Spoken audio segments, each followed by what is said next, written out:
The sky over the stone arena was dark with dust as the drums of challenge echoed across the canyons. Thousands of warriors, all armored and masked in blue, stood still around the dueling circle.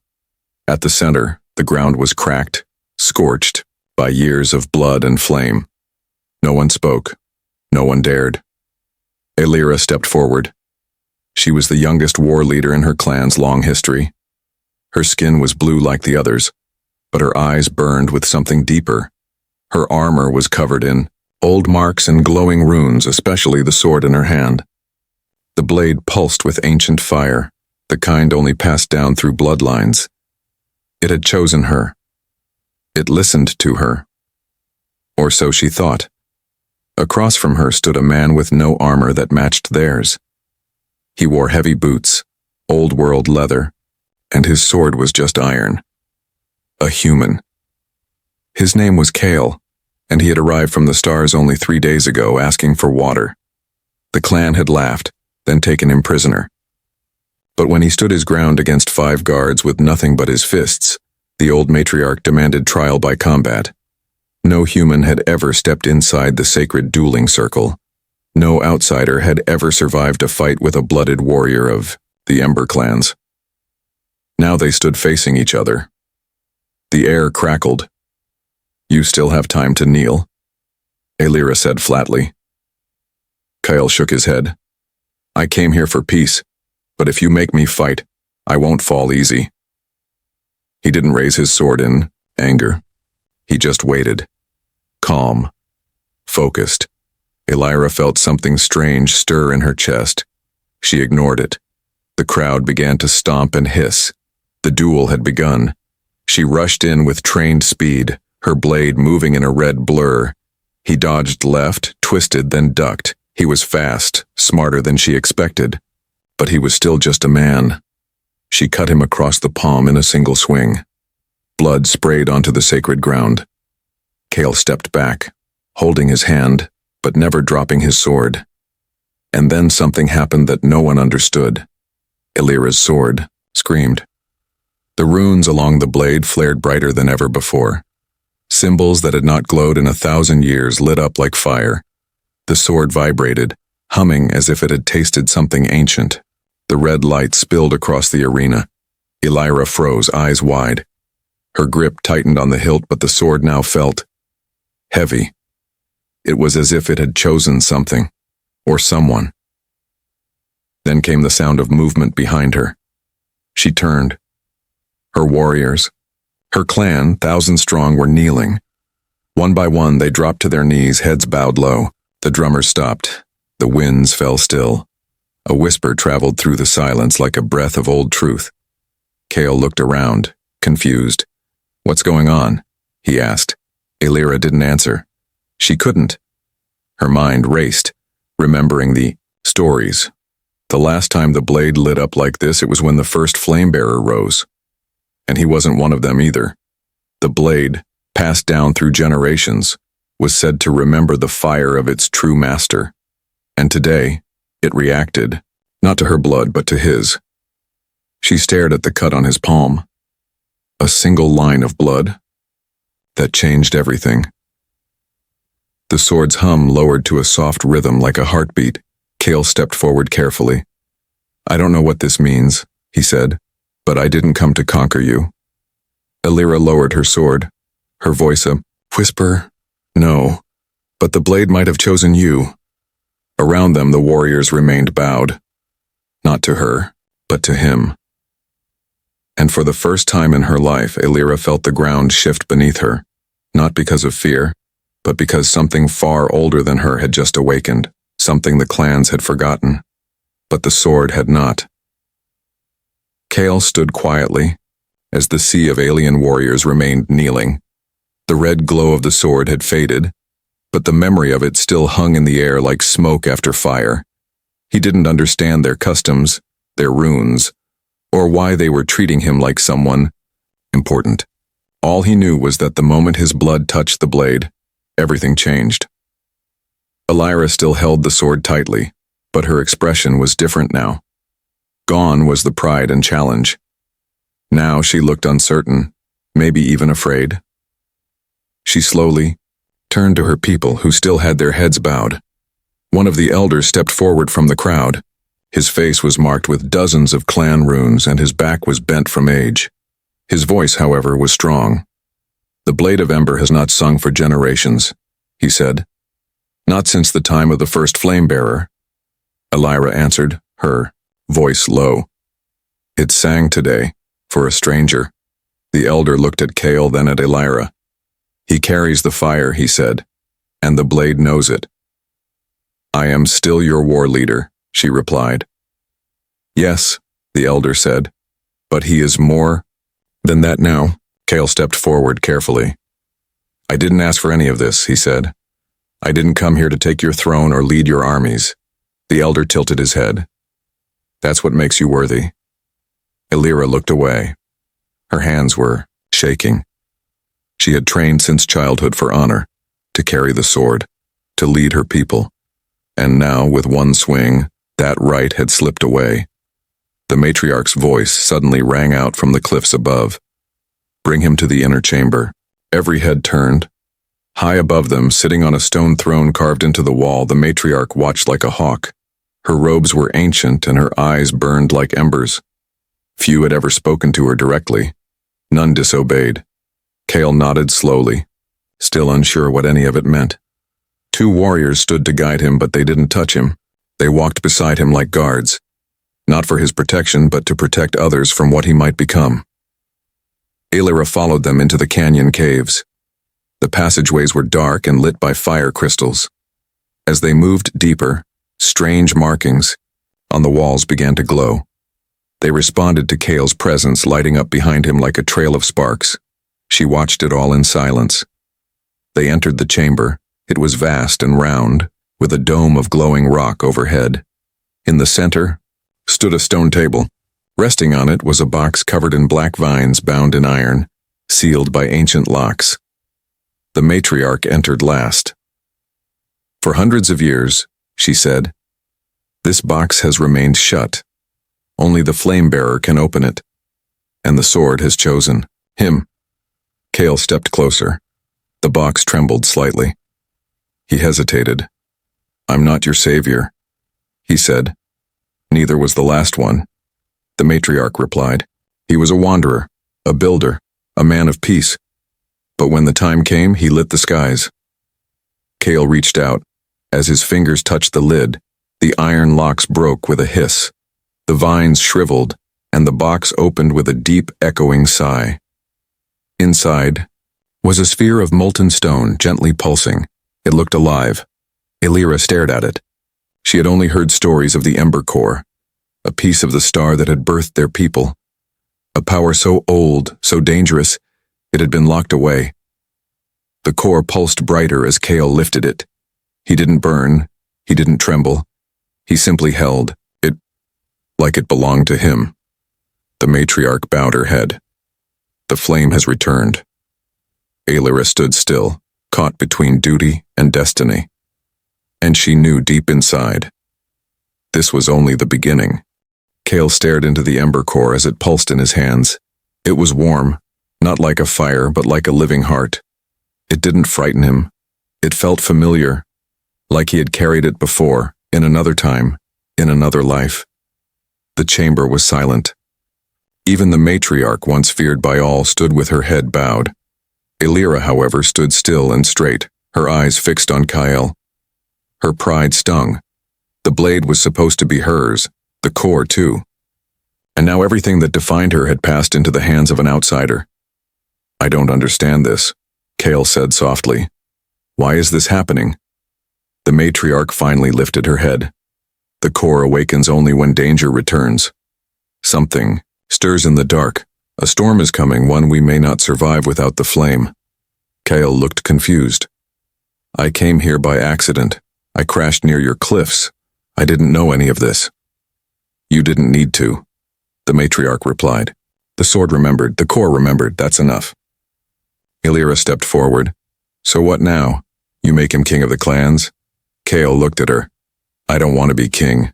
"That doesn't matter," she snapped. "You've already been chosen."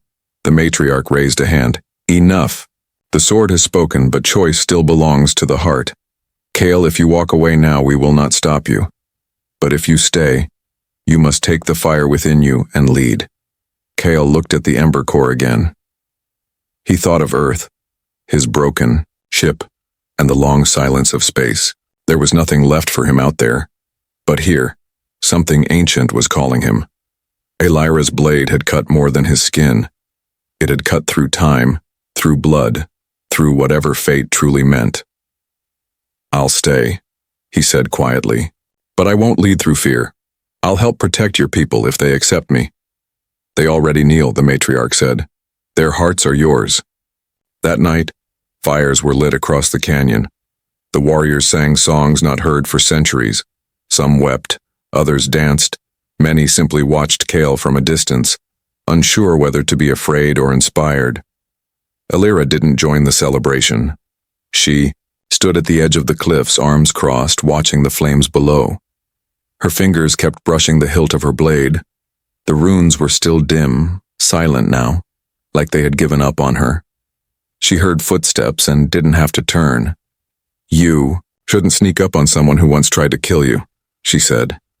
Kale stood beside her, holding 2 cups of steaming root drink. He handed her one. You fight well, he said. She took the cup but didn't sip. I trained for years to win that duel. You did win. You cut me. That wasn't the point, she replied. The sword chose you. He looked down into the canyon. I didn't mean to take anything from you. Elira's voice lowered. You didn't take it, I lost it. There's a difference. Kyle nodded slowly. Do you think I'm ready for this? No, she said, finally sipping the drink. But ready or not, they'll follow you now. He sat on the edge of the cliff and watched the stars. Then help me. Teach me. Elira looked at him carefully. She saw no pride, no hunger for power, just a man with blood on his palm and a fire he didn't ask for. She sat beside him. Fine, but if you fail, I'll be the one to end you. Kyle smiled a little. Fair enough. And high above them, the stars seemed to shimmer brighter as if something unseen was listening. Far beyond the canyon, across the sands and mountains, a dark ship cut through the clouds, silent, heavy, and watching. The next morning began with silence, broken only by the wind sliding through the canyons. The fires had died down, but the heat remained in the sand. Kyle woke early, the ember core resting beside him in a stone cradle shaped like open hands. It pulsed slowly, like it slept, rubbed his sore hand and looked down at the faded cut on his palm. The skin was already healing, but something had changed beneath it. He could feel the core's rhythm matching his heartbeat. Elira arrived with 2 training staffs and threw one toward him. You're sloppy, she said. That duel was full of mistakes. Kyle caught the staff and stood up. I was never trained to fight like you. You will be, she said, taking her stance. They began to move across the stone floor, exchanging light strikes. Elira was fast, but she held back. Kale was slower, but learning. He didn't try to overpower her. He tried to understand her movements. You watch too much, she muttered. You move too fast, she smirked. Good. Now duck. Her staff swept at his legs. He barely avoided it. He stumbled, but instead of hitting the ground, the core nearby flared briefly. The stone beneath his feet shifted, catching him. They both stopped. Did you see that? He asked. Elira's eyes narrowed. The core answered you. Again. I didn't mean to call it. You don't have to, she replied. It listens to your fear, your instinct, your will. He stared at the glowing sphere, its light now calm again. So how do I control it? You don't, she said. You learn to respect it, to move with it, like a dance. Training continued through the day. Others began to gather and watch. Elders, warriors, even children peeked from stone doorways. A human training with their war leader. It was something none of them thought they'd ever see, but not everyone was pleased. In a distant chamber, 3 commanders stood in a circle, voices low and eyes sharp. The blade should not have chosen him, one growled. He is not of the blood. The Corps disagrees, another said.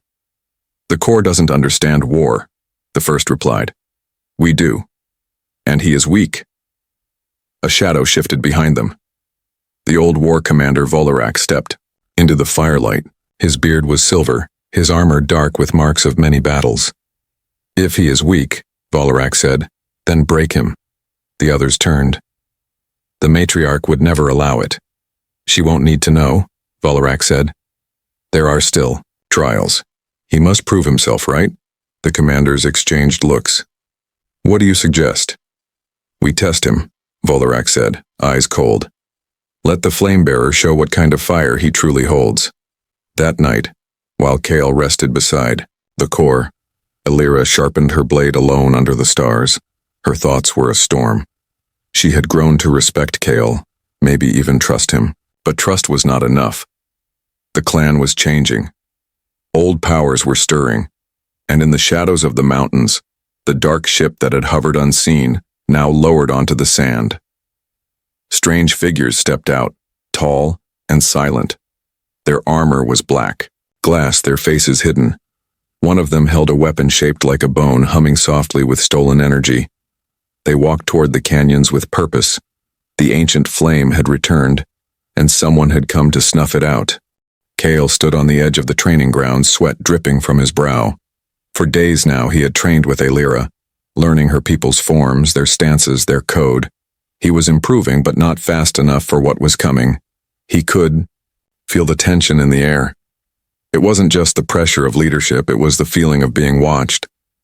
Elira approached, tossing him a water skin. You move like a hunter now, she said, not just a survivor. He drank and caught his breath. You're not going easy on me. You wouldn't respect me if I did, she replied. Kale looked toward the distant mountains. Something's wrong. I can feel it, like something out there is moving closer. Elira's face grew serious. You're not wrong. That same moment, the matriarch summoned them to the high chamber. When they arrived, the flames in the room burned lower than usual.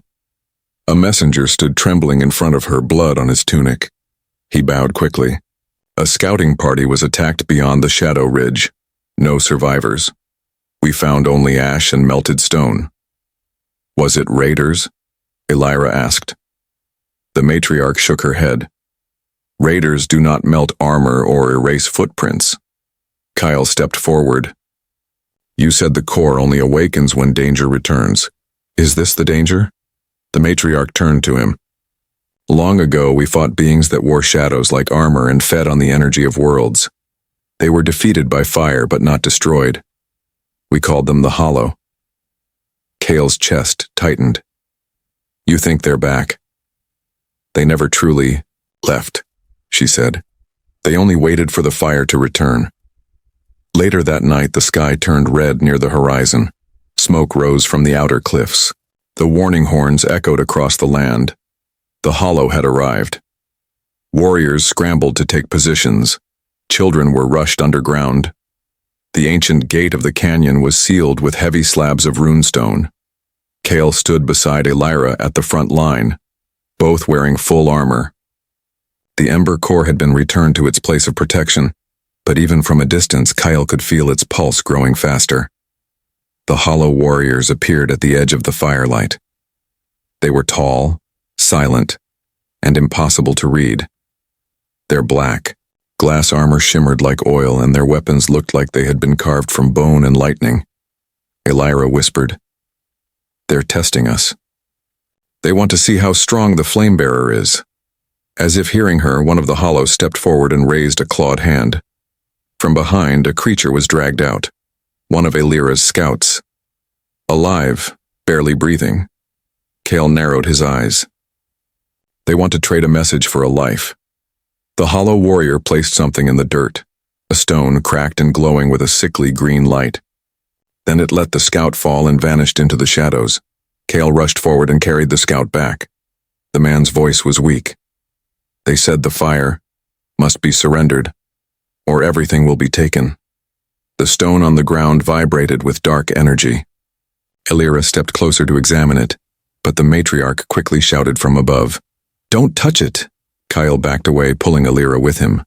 The stone cracked open and a burst of dark light flashed into the sky. It wasn't an attack. It was a signal, Elira whispered. "They know where the core is now." Kyle clenched his fists. "Then we have no more time." Elira nodded slowly. "Tomorrow we ride to the Forge of Fire. If we are to stand a chance, the core must be awakened fully, and that can only happen where it was born." The night grew cold, but the fires in the canyon burned higher than ever, and deep beneath them, the ember core pulsed harder, as if preparing for war. Before the first light touched the cliffs, the riders were already moving. Kale rode beside Elira on a six-legged beast with thick fur and molten eyes. Behind them, a dozen warriors followed, carrying the ember core in a sealed flame-carved box. Their destination was the Forge of Fire, a place so old that even the elders spoke of it only in whispers. No road led there, only memories, and the burning trail left by the core itself. "The forge is hidden in the belly of the mountain," Elira explained as they passed jagged peaks and crumbling statues of forgotten gods. "It's where our ancestors shaped the first flame weapons. Only the core can open it now." Kale's hand rested on his sword hilt. The runes etched on the blade had begun to glow again, faintly, like they were waking up. He looked at Elira. "What happens when we bring the core there?" She didn't answer immediately. "If the flame accepts you, it will change you, not just in power, but in spirit. The last flame bearer was never the same again." "Better or worse?" "Both," she said. As they neared the mountain pass, the air grew warmer. Lava rivers flowed far below, lighting the rocks in red and orange. The sky overhead darkened. The mountain breathed. Kyle could feel it, like a giant heart buried in stone. At the base of the cliff, a circular door lay covered in ash and blackened. Symbols. Warriors dismounted, forming a protective ring as Elira stepped forward with the core. The stone around the door began to shift and melt. The runes responded to the core, glowing brighter until the ancient seal cracked open. Kale followed. Elira inside. The tunnel was narrow, carved by hands and heat. Their footsteps echoed through chambers of old weapons, some shattered, some unfinished. As they reached the heart of the forge, the walls turned red. The heat was unbearable. In the center, a stone platform floated over a pit of fire. "This is where it began," Elira whispered. She turned to Kale and unsealed the box. The ember core floated upward on its own, pulled toward the center like it belonged there. It hovered above the platform, spinning slowly. Kyle stepped forward. As he did, the flame rose from the pit, not burning, but surrounding him like a cloak. The light wrapped around his arms, chest, and face. His skin glowed. His veins lit up with red light. The sword on his back vibrated.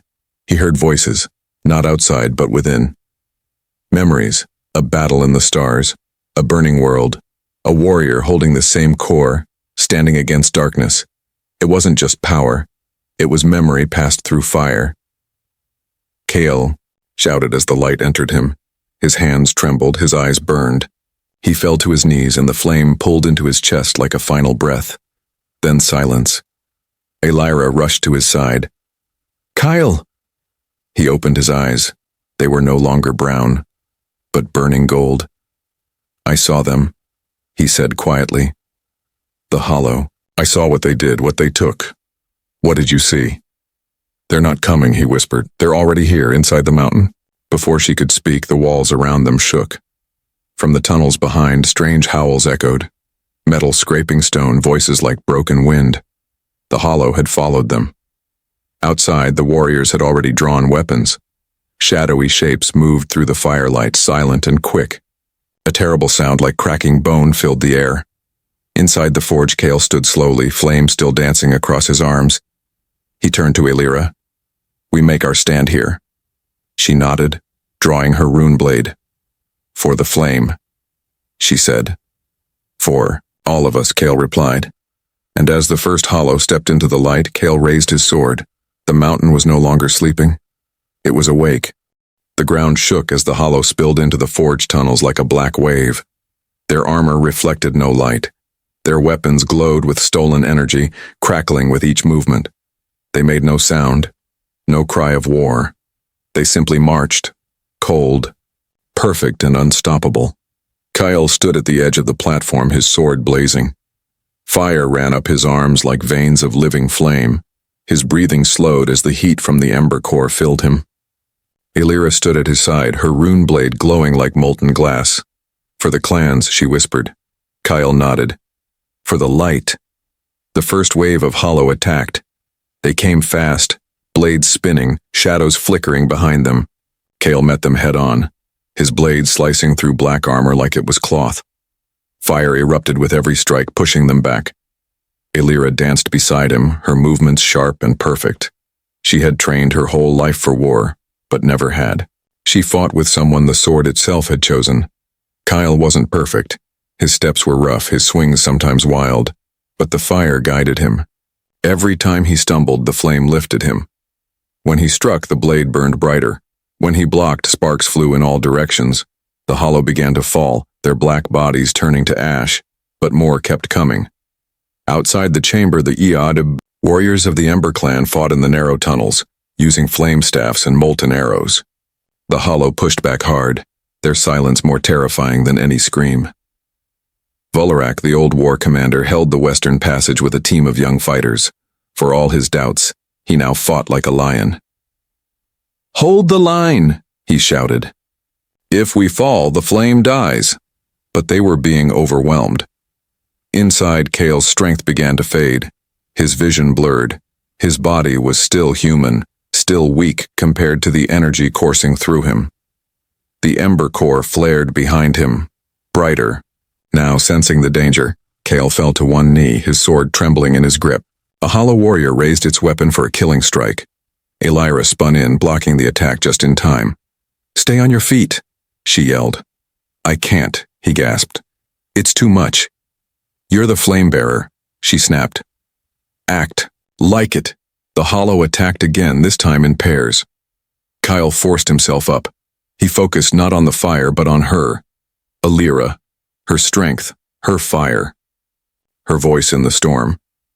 And then something inside him changed. The flame didn't burn him, it carried him. He moved faster, stronger, like his body had finally accepted what he had become. With a roar, Kale pushed forward, sword flashing like a comet. He cut down 3 hollow in a single motion. The air exploded with fire, and for a moment the tunnel became a furnace. The hollow paused. The ember core floated higher, spinning faster. Kale turned to Elira. "We need to end this, not just fight. End it." "How?" she asked. "The core can burn them all, but it needs a place to release its full power." She looked around the forge. "There's one place, the heart vent, below this chamber. Then let's take it there." More hollow were coming, pouring in from cracks in the mountain. Kyle held the sword high, flames dancing around him. "We fall back. Make them follow. And when we reach the heart vent, we light the sky," Elira finished. Together, they moved. Warriors covered their retreat, one by one falling back as Kale and Elira led the charge deeper into the mountain's core. And behind them, the hollow followed, unaware that they were walking into fire. The heart vent was deeper than any of them had ever gone. It was a place whispered of in old chants, a chamber where the living fire of the world bled into the forge. No warrior had ever entered it and returned the same. The heat alone could turn bone to ash, but the flame was pure.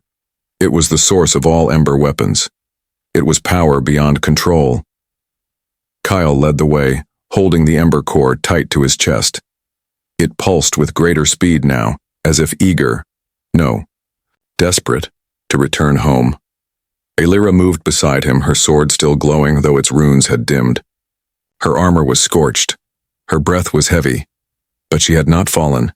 The tunnel opened at last into the chamber. A deep pit glowed beneath a bridge of black stone. Lava churned below, not like fire, but like liquid light. The walls hummed with ancient runes dormant until Kale stepped forward. Suddenly they all lit up at once, every symbol, every line. The forge itself recognized him. Behind them, the hollow poured in. More than before, maybe all of them. They didn't care about the Ember Warriors anymore. They wanted the core, they wanted the flame. "Now, Kale," Elira shouted. Kale nodded and stepped onto the bridge. The Ember core floated from his arms and hovered over the pit. The air became heavy, thick like the moment before a storm explodes. He could feel the fire calling him. It needed a spark. Elira joined him on the bridge. "What do we do?" she asked. Kyle looked down at the flame, and then at his open palm. The same hand she had cut during the duel. The scar glowed red. "I think it needs blood," he said. She didn't hesitate. She took his hand, drew her blade again, and made a small cut, clean and fast. Kale let the blood fall into the core. It ignited instantly. Light burst from the core in a flash so bright the hollow paused in their march. The runes on the walls began to spin, ancient metal shifting, gears clicking into place. A wind blew upward from the pit, full of ash and memory. Then the core spoke, not with words, but with sound. A deep, resonant tone like a bell inside the earth. Kale stepped back. "It's working." The core released a wave of light across the chamber, burning away the first row of hollow warriors instantly. But the others kept coming, stepping over the ashes of their own. Kale and Elira fought on the bridge, side by side, swinging, blocking, bleeding. The core grew hotter, louder. One more step, Kale thought. Just one more.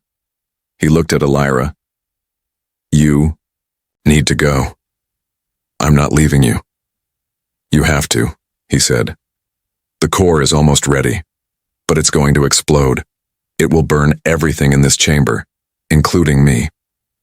Her face twisted. "You think I care about that now?" "This is bigger than me," Kale said. "You said it yourself, the fire belongs to all of you." She shook her head, eyes wet. "Don't do this." Kyle touched her cheek. "You gave me the first cut. Let me give you the last light." Elira's hands trembled, but she finally stepped back, tears burning on her face as she ran to the other side of the bridge. Kale turned to the core. It floated inches above the pit, glowing like a sun. He stepped forward and placed both hands on it. The fire welcomed him.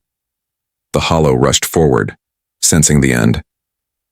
Kale shouted, a voice full of fire and sorrow, and released the core's power. The chamber turned white, and then silence. Elira woke to silence. The ground beneath her was warm. Dust floated in the air like snow. She sat up slowly, coughing, her body aching from the blast. The tunnel behind her had collapsed. The path to the heart vent was gone. She looked around. The hollow were nowhere in sight.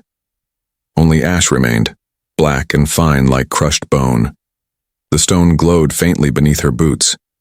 Even the walls had changed, once dark, now glowing with soft golden light, like the mountain itself had been reborn.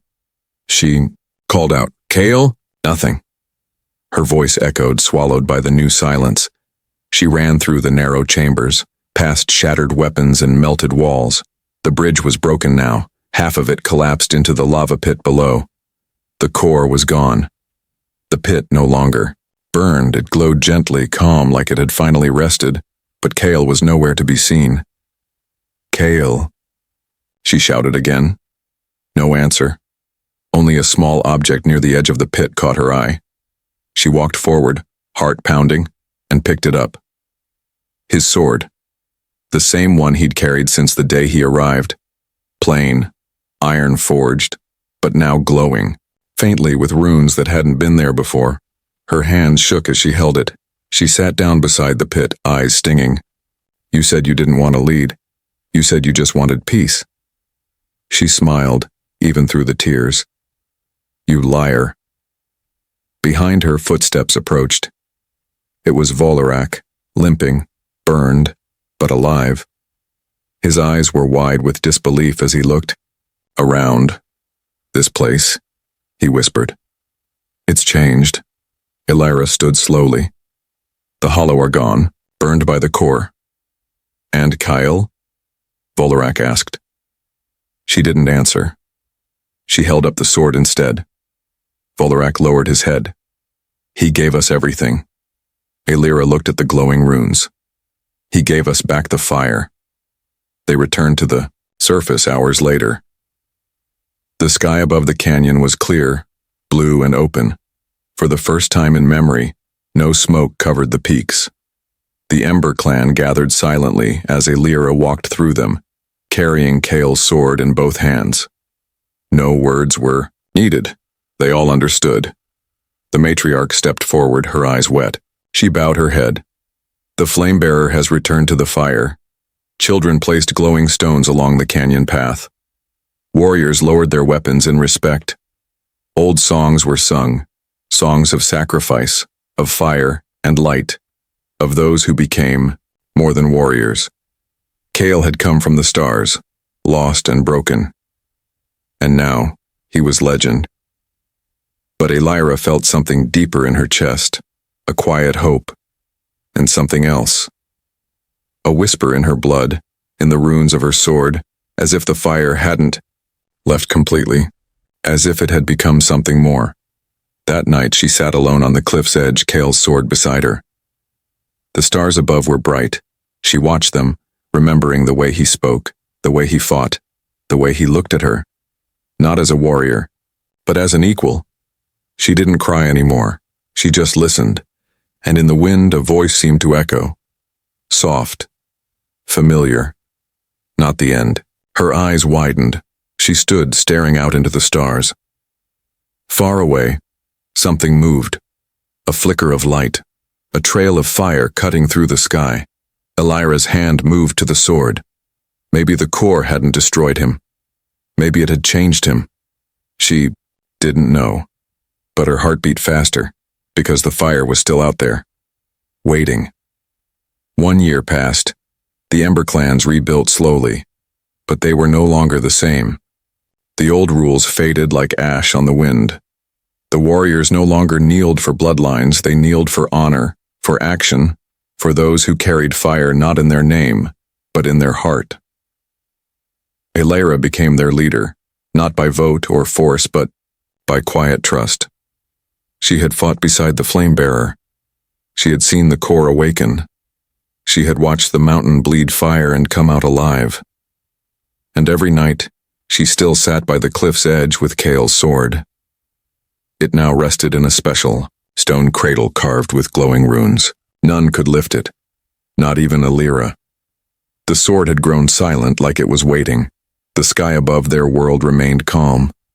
But in her heart, Elira knew peace never lasted forever. One morning, as the sun lit the canyon walls, a pulse echoed through the cliffs. Faint but real. It wasn't from the forge. It came from the stars. A message.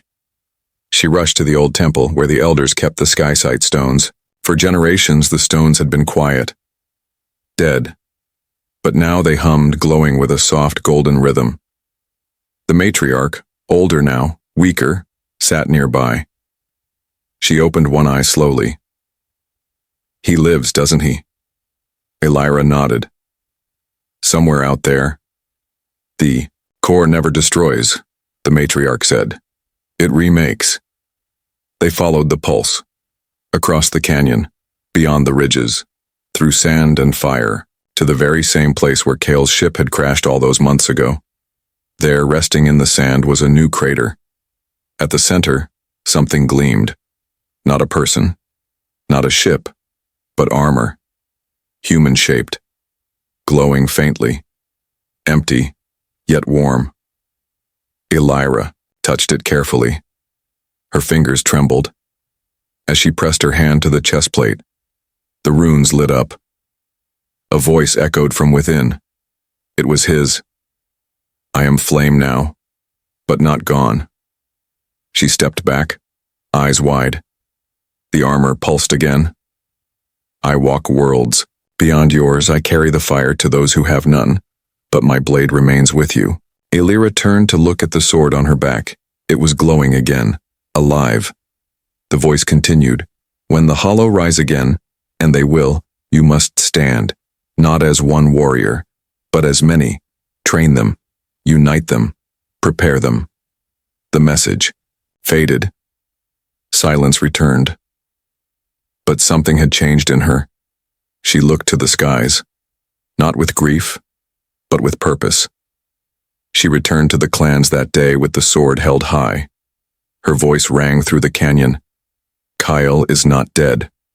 He is fire. Now he is light. He walks beyond stars, but he has not forgotten us. The warriors gathered. The children listened. She raised her sword, and we will not forget him. From that day, the Ember clans became something new. They trained not only warriors, but messengers, builders, healers, travelers. They sent ships into the sky, not to conquer, but to learn, to protect, to carry fire where it was needed. And among the stars, stories spread, of a man with fire in his veins, of a blade that once chose a stranger over blood, of a girl who stood beside him until the end and kept the flame alive, and in places where the hollow still crept in shadow, whispers grew louder. The fire is coming, because Kale, the flame-bearer, still walked the stars, and Elira, the one who first drew his blood, remained the flame's keeper forever.